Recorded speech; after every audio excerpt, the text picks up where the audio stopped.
gbàdá election yẹn òjò rọ̀ gbàtọ́ tún kéde pé òun ló wọlé òjò rọ̀. They should cancel the election, correct their mistakes, and conduct a fresh one. If Nigeria ready to determine this what we want, the youth, the women, the men come outside, we fight for our rights. Tó bá yẹ Tinubu ni Ọlọ́run fẹ́ lò àti tú orílẹ̀-èdè yìí ṣe. There's nothing anybody can do about that. Gbogbo àwọn tó bá wà aggrieved kan fọwọ́ wọnú kan gbà bẹ́ẹ̀. Bá tí ẹ̀rẹ̀ ká gbárùkù tí which Nigeria. Ẹ̀yin olólùfẹ́ Kilarigbo ẹ káàárọ̀ àkúdédé àsìkò yìí. Orúkọ tèmi ni Oyindàmọ́lá Ọmọ́tọ́lá, mo tún ti bọ́ sí gbòòrò láàárọ̀ gẹ́gẹ́ bá a ṣe máa ń ṣe láti máa fọ̀rọ̀ wọ́ ẹnu wò lọ́wọ́ àwọn èèyàn wa ní gbòòrò ní gbogbo nǹkan tó ń ṣẹlẹ̀. Gẹ́gẹ́ bá a ṣe mọ̀ wípé àìpẹ́ yìí ni a ṣẹ̀ṣẹ̀ ṣe ètò ìdìbò ti ààrẹ orílẹ̀-èdè tán tí ẹ̀ka INEC ti sì sọ ẹni tó jáwé olúborí. Ọ̀rọ̀ yìí ti jẹ́ nǹkan tó ti dá oríṣiríṣi awuyewuye sílẹ̀. Báwọn kan ṣe tẹ́wọ́ gbà á náà ni àwọn kan gbà bí ẹni gbàgbá ọtí. Ẹ jẹ́ ká máa béèrè lọ́wọ́ àwọn èèyàn wa ní gbòòrò gbogbo èrò wọn lórí ọ̀rọ̀ yìí. Ẹ máa bá mi ká lọ. Orúkọ mi ni ẹnjìnà Mọ̀súrù Ìyàndá Akínsànyà. Lẹ́yìn tèmi àkọ́kọ́ dúpẹ́ fọ́lọ́run ọba alihamudulilayi parí ìbò yẹn dì. Ṣẹ́rí ó ti wà ní òfin tí èèyàn kan ò bá gbà kó lọ sílé ẹjọ́ bẹ́ẹ̀ kó má fi dà lúrú nítorí pé à ń fi owó ra owó àfẹ́.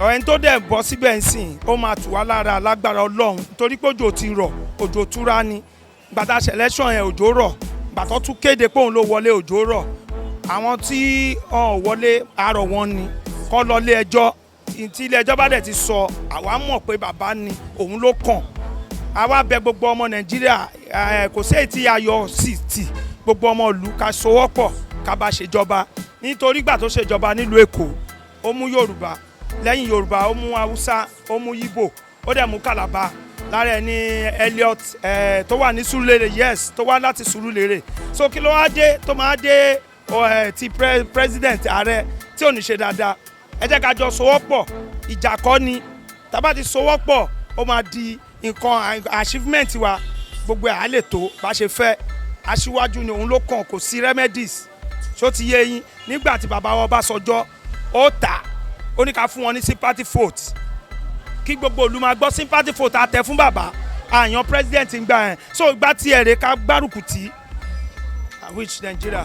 Fún tí ẹ̀ ń retí ní àkókò tẹ̀lé kan ṣe gẹ́gẹ́ bí àwọn economics náà ni kò sí nǹkan míì tí a ń retí ọ̀rọ̀ owó ìtọ́ bá ti kọ́ yanjú ẹ̀ owó lẹ̀dá fi gbélé ayé owó ni tí ó bá ti sówó lẹ́yìn Ọlọ́run ni lẹ́yìn owó tún ni so tá a bá ti lè ṣe ọ̀rọ̀ owó yẹn everybody rówó ná tá a fowó ra owó kò ṣẹlẹ̀ rí Nàìjíríà tá a fowó ra owó tí everybody bẹ̀rẹ̀ sí rówó ìgbádùn adé kọ́ bá a ṣí bọ́dà kí ráìsì wọlé tí ráìsì bá wọlé èyí tá a fẹ́ ṣe ń lu wa á bára wọn by time tó bá bára wọn price ti wà á lé yẹn dànù so kó dàbí à ń sọ̀rọ̀ communication MTN Glo so bí ráìsì náà ṣe máa rí ni ẹ gbogbo á pọ̀ jantira so oúnjẹ á wà so ti yé àwọn youth á empower youth everything á wà bóyá yẹ kó wà.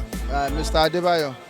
káàbọ̀ sá ẹ jọ nípa ọ̀rọ̀ ètò ìbò tó ṣẹlẹ̀ láìpẹ́ yìí a rí pé ẹ̀ka INEC ti dárúkọ ẹni tó jáwé olúborí ìyẹn aṣíwájú Bọ́lá Ahmed Tinubu ṣùgbọ́n oríṣiríṣi ọ̀rọ̀ ń lọ lórí ẹ̀ táwọn èèyàn sọ pé kò yẹ kó rí bẹ́ẹ̀ igbá kan àwo kan àwọn ẹgbẹ́ ìtókù náà sọ pé àwọn fẹ́ gbé wọn lọ sí ilé ẹjọ́ torí pé kò ṣe òun ló yẹ kó jáwé olúborí kí ni èrò yín nípa gbogbo ọ̀rọ̀ yìí ṣe lérò pé ó yẹ kí wọ́n gbé ọ̀rọ̀ ìdílé ẹjọ́ àbí kí wọ́n gbà fọlọ́run gẹ́gẹ́ bí àwọn ẹni. Well, tí normally bó máa happen everywhere nìyẹn táwọn èèyàn bá ti dìbò ẹni tí ò bá tẹ́ lọ́rùn òfin ti fi àyè kalẹ̀ pé now after ìbò tó bá rí nǹkan tó jẹ́ ìrújú máa bọ̀ ṣẹ̀gẹ́ tí nǹkan tó ń ṣe yẹn kò sí ìkòsáburú ń bẹ̀ tó bá dẹ̀ lọ sílé ẹjọ́ tó yẹ lóòótọ́ ẹ̀rí wà evidence sì wà pé lóòótọ́ àwọn eléyìí ló borí o tó ń gbé fẹ́ lómi o òfin máa gba mandate á fún wọn as simple as that. sẹ́ẹ̀rí nǹkan tí mo máa sọ bẹ́ẹ̀ ni pé sẹ́ẹ̀rí àwa èèyàn ó níbi tá a ti máa fail Ọlọ́run nìkan ló mọ ọ̀la sẹ́ẹ̀rí àwọn olóyìnbó máa ń sọ nǹkan kan tí màá sọ ní English nobody comes to any power nobody comes to the position of power or position of power without the knowledge of God.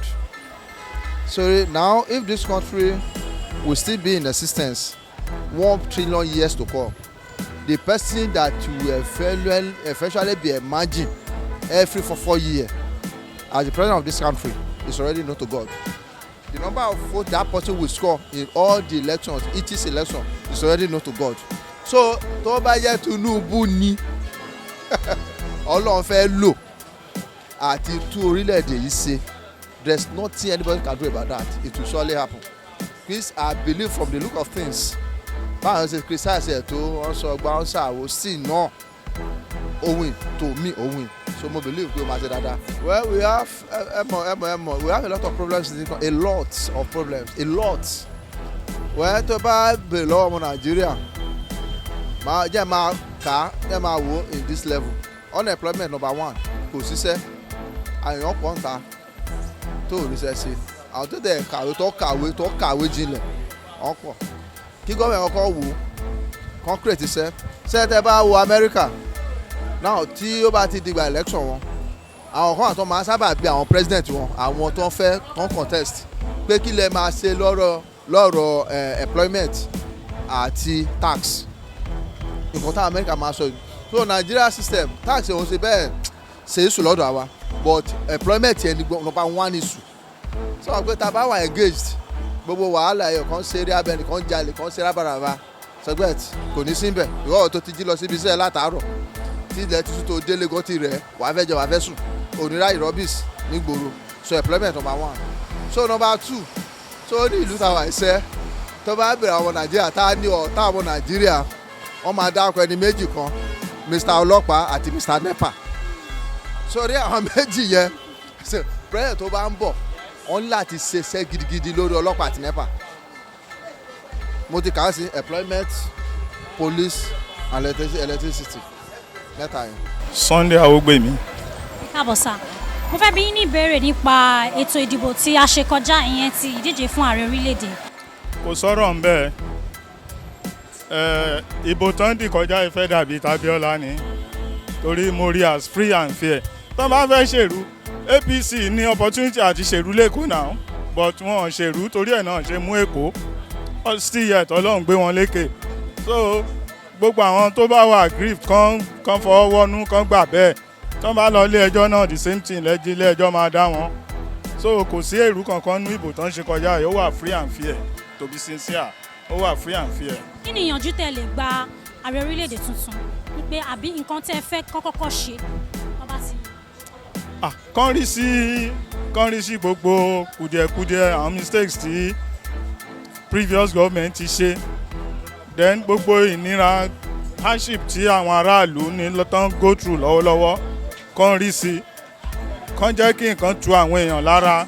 Gbogbo ààrùn jẹjẹ kò sówó ń ta, kán jẹ́ kí gbogbo ẹ̀ kó wà in place, ká rówó ná.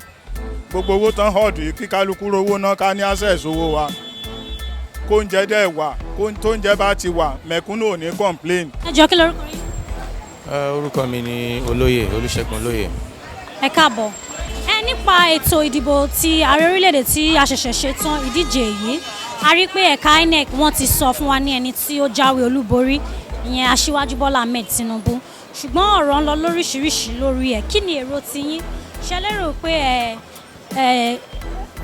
result yẹn ṣé lérò pé ó wá bó ṣe yẹ kó wá, àti pé àwọn ìtókù tí wọ́n fapá jánu ń pé òun kọ́ ló yẹ kó wọlé, ṣé lérò pé ó yẹ kó rí bẹ́ẹ̀? Ṣe rí ọ̀rọ̀ ètò ìdìbò ní orílẹ̀-èdè Nàìjíríà láti bí ìgbà kan sẹ́yìn, oríṣiríṣi nǹkan ló ń ṣẹlẹ̀. Àti wípé tí a bá máa ní ká ṣe ètò ìdìbò, ó máa dáa ká ṣe ní tó máa ní ìrọ̀wọ́ ìrọ̀sẹ̀ nínú. Ẹnikẹ́ni tó bá dẹ̀ jáwé olúborí tó kẹsẹ̀ járí ń bẹ̀ ká gbé fún un. Ṣùgbọ́n tí kò bá sí wípé àwọn nǹkan kan ó ṣẹlẹ̀ àti àwọn ètò kò lọ bó ṣe yẹ kó lọ, mi ò rò pé ó ní pé kẹ́nìkan kan fapá jánu nídìí ẹ̀. Ṣùgbọ́n gbà tó dẹ̀ ti ṣẹlẹ̀ bó ṣe rí, tí àwọn tó fapá jánu tán náwọn ò gba ètò èsì ìbò yẹn pé àwọn fẹ́ lọ sí ilé ẹjọ́, jẹ́ ká dé ilé ẹjọ́ náà ká dẹ̀ wo bí gbogbo ẹ̀ bá ṣe lọ. Ká tẹ̀ wá gbà báyìí pé ẹni tó wà ń bẹ̀ náà ni ó wọlé. Kí ni àwọn kan tí ẹ̀ ń retí lọ́wọ́ wọn láti ṣe, àti pé kí ni nǹkan àkọ́kọ́ tẹ́ fẹ́ kó ṣe gẹ́gẹ́ bí ààrẹ orílẹ̀-èdè tuntun? Àwọn nǹkan tó yẹ kí wọ́n ṣe pọ̀, ṣùgbọ́n lákọ̀ọ́kọ́ náà a rí i pé ara ni aráàlú o, ara ni aráàlú gidigidi. Èmi bí mo ṣe bí èèyàn kan sìn ibi iṣẹ́ ni mo ti ń padà bọ̀ ẹ́. So gbogbo ohun tó ń ṣẹlẹ̀ àwọn èèyàn rówó gbà, ọlọ́jà ò rọ́jà tà, ọmọléèwé gan wọn lè lọ sí iléèwé nítorí pé kí ni ẹ̀rù yí pé ìbò tó tún ń bọ̀ lọ́nà yìí ṣé kò ní dogun kò ní dọ̀tẹ̀.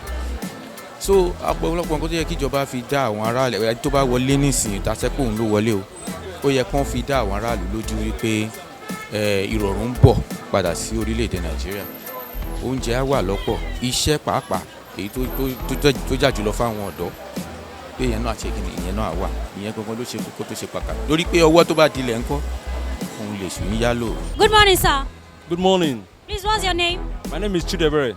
All right. As we are all aware of the results of the presidential elections, what are your thoughts on this result? Do you think that the other parties that are trying to sue the president-elect, do you think they should go ahead with this cause, or do you think they should just accept their fate? Yeah, thank you so much. Going to court is an option, and legally speaking too, it's a way to seek a redress. But I will advise, first things first, INEC has admitted flaws in the election by them violating their own rules. So they should cancel the election, correct their mistakes, and conduct a fresh one. Now telling the losing parties to go to court is dragging issues further. Your suggestion that they should have a fresh election, but considering the amount of millions that was put into the previous election, do you think Nigeria can afford a fresh election right now with the situation of things on ground? Okay, yes, in the sense that Nigerians know, even INEC knows better how much was given to them for this election. And for them not to allow the process take its full course in operation means that they have enough fund to do another election. That is my take on it. Now, mind you, those that are going to court will be spending their own money now. So it's also a cost to them, which is somebody else's negligence. So it would have been better that government bears the cost rather than individual. So a fresh election will be the best answer. Thank you very much. Okay, and I want to ask you that eventually, if any of these people eventually becomes the president, what is the first thing you are expecting from the president-elect? Okay, anybody that becomes president should first of all look at the sufferings of the masses. People have suffered enough, and people are still suffering. And if I must say, we don't deserve the amount of suffering our leaders, both present and past, has put us through. I can't begin to itemize it, but I think first things first, get workers paid good salaries, let electricity work, let's fix our road, and let us grow our economy. Those are the three things I will advise. And again, the cost of governance is high. You're a senator going home with 30 million, while a common worker is going home with 30,000 naira. It does not correlate. It does not reflect dignity of the human labor on the side of the people. Yeah, thank you. What's your name, please? My name is Sonny Austin. All right, Mr. Austin, we are all aware of the results of the presidential election pronounced by the INEC. What do you think? What are your thoughts concerning this result? Do you think that it is a fair result, or do you think the other parties that are trying to seek a redress on this, do you think they should go further with it? What do you think? In 2015 good luck election, I traveled all the way to my place to go and vote. In 2019, I refused to vote because the way the result will come. But this year, most Nigerian youth was encouraged to vote because the INEC promised us that they will give us free and fair election. But on the process, we were failed by INEC. Because if Nigeria, I'm using data to upload every status of my phone, which is the same data INEC used for the givers. People was uploading video online on the 25th of February. Why INEC cannot upload the divas, the things on divas for the world to see. Probably the full election was failed. So they do, just like they have corrected a lot of blab for the other party. So there's nothing like free and fair election in Nigeria. Because I don't even believe that people will come outside to vote for governorship in this, especially in this Lagos, because they are already failed. In Ekiti, the first result Nigerian government, the annex chairman call, in Ekiti, people come outside, they did not vote for Ahmed Bola Tinubu, but where the result come from? Probably Nigeria, we are favored by ANEC and every other government in this country. For me, I would just say, let them, because no matter how they fight over it, I don't think they can get it. Because they are the party, they pronounce the result against, they are the leaders. They are on that position. Probably they will look for any other thing to get that same position. So for my own say, I would just say, if Nigeria ready to determine this is what we want, the youth, the women, the men come outside, we fight for our rights. Because if we continue fighting, if you go to a court, they are already there, they have people there, probably they will still win you, no matter how your trials. Because in the issue of Naira, after the election, we saw what happened. So they now pronounced we should go ahead with the Naira. After 2 trials or a court, the third one they now pronounced we should go ahead. Why they did not pronounce we should go ahead from the beginning? So probably for me, there's nothing like going to court and try, they will still win the case. And second, ANEC already pronounced the result. No matter how you go ahead in court, they will not, IST will affect the ANEC, it will never affect the presidential candidate. So I have nothing to say about for them to go forward. I believe whoever wins, let's look the person for 4 years and see what the change will be. And the issue on Nigeria, because even me, I always say, I was trying, if say I vote, I will vote for Peter Obi. But the truth about it, I don't think in the situation in this country, Peter Obi may not change it. Because before Peter Obi got there are people there. So Peter Obi is if a Peter Obi wish to be a president of Nigeria today, we don't make a decision on his own. He must have an encounter with a lot of people.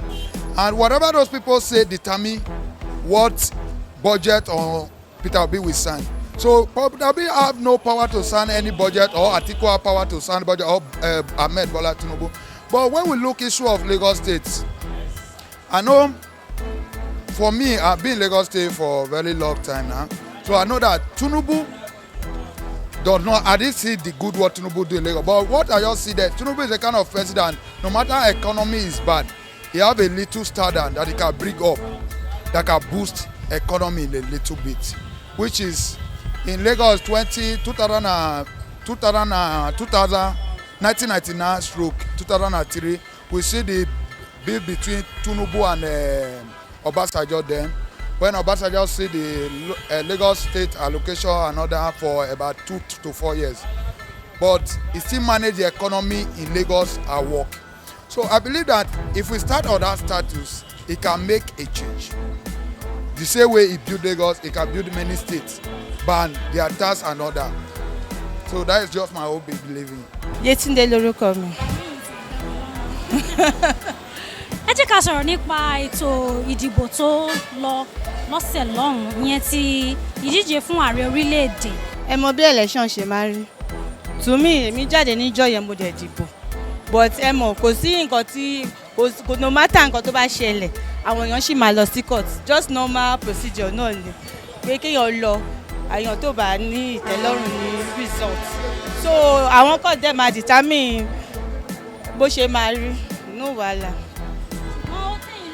Ó wà okay, very peaceful. Mo débẹ̀ mo jókòó 4 hours mo tẹ̀ gbé ìjókòó mi dání. Mo gbé jókòó mi, èmi àtọkọ mi àgbé jókòó dání.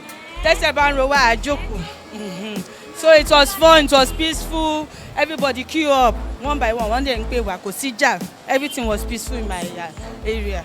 Èmi fẹ́ kàn yanjú wàhálà owó gbígbà.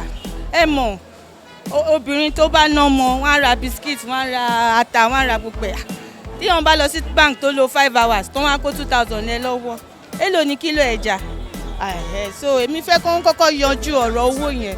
Then kàn ṣètò epo náà. Epo máa wà kó dẹ̀ wà cheap, kó má wọ́n jù. èmi fẹ́ kó ń kó gbogbo àwọn èèyàn papọ̀ bí kó ń kó gbogbo èèyàn mọ́ra kó má bá anybody jà so that ẹ mọ̀ ara ń ta everybody kó ń kó gbogbo wa mọ́ra so that ìlọsíwájú máa wà. Ayọ̀mídé. Mo fẹ́ béèrè lọ́wọ́ yín pé nípa ètò ìdìbò tí ó ṣẹ̀ṣẹ̀ ṣẹlẹ̀ tán yìí àti pé a rí pé INEC ti fún wa ní ìdáhùn sí èsì ìdìbò náà gẹ́gẹ́ bíi pé Aṣíwájú Bọ́lá Ahmed ló wọlé. Kí ni èrò yín lórí ọ̀rọ̀ yìí? Torí a rí pé àwọn èèyàn kan ṣì ń fapá jánu pé kò yẹ kó rí bẹ́ẹ̀, àwọn máa lọ sílé ẹjọ́. Ṣé lérò pé Aṣíwájú tó wọlé yẹn ó dára bẹ́ẹ̀ àbí kí ni? Can I respond in English? What I believe is, I really don't know much about politics, but I feel it was rigged or something. But anyone that win, because obviously the Peter Obi supporters were quite massive and APC just turned out to be the winner. I don't have any problem with it, but I don't know. Anyone that wins should win and they should just do what they have to do best. I don't have any problem.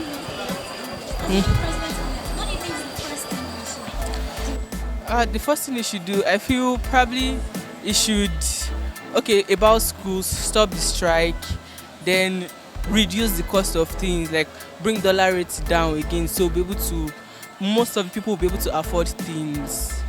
Orúkọ mi ni Ògúnjì Ọpẹ́olú. Èrò ló ń pa búra wọn jẹ́ pé bàbá yẹn ṣiṣẹ́ débẹ̀ ni ó ṣiṣẹ́ débẹ̀ ni because àwọn tó ti help ó ti pọ̀ jù òun náà ló help Buhari tó fi débẹ̀ ńgbà yẹn ó ṣiṣẹ́ débẹ̀ ni òun ló kàn bóun náà ṣe sọ lọ́gẹ́ mi lọ́nú ọkọ̀ tèmi o òun ló kàn bá lọ kóòtù kan wọn ò lè jẹ wọn á da kéèsì wọn nù ni yes bàbá yẹn ti gbà náà ó dẹ̀ ti gbà nìyẹn kó bá tún lu ìṣe ló kù. Number one ni pé wọ́n wá pé oúnjẹ ṣe máa pọ̀ oúnjẹ number one. Number two ká máa rí náà lò dáadáa ìyẹn náà tún jẹ́ number two tèmi rí kíkó owó dẹ̀ wá ń lù ú ní tèmi nìyẹn o. What's your name, please? Emmanuel. Considering the result of the INEC stating that Aṣíwájú Bọ́lá Ahmed Tinubu is the new president-elect, what do you think about all this? And considering that some of the other parties are proceeding to sue him to court and all that, do you think that they should proceed with that, or they should just accept that this is what it is? I think they should. Maybe they should. The court issue is okay for them to, since they believe that the result is not to their own taste. Maybe my belief is obituary. My belief was obituary enter. Yeah. The courts, they have the answer. They have the answer to. I don't have any issue to. I don't have any answers. So, yeah. Thank you.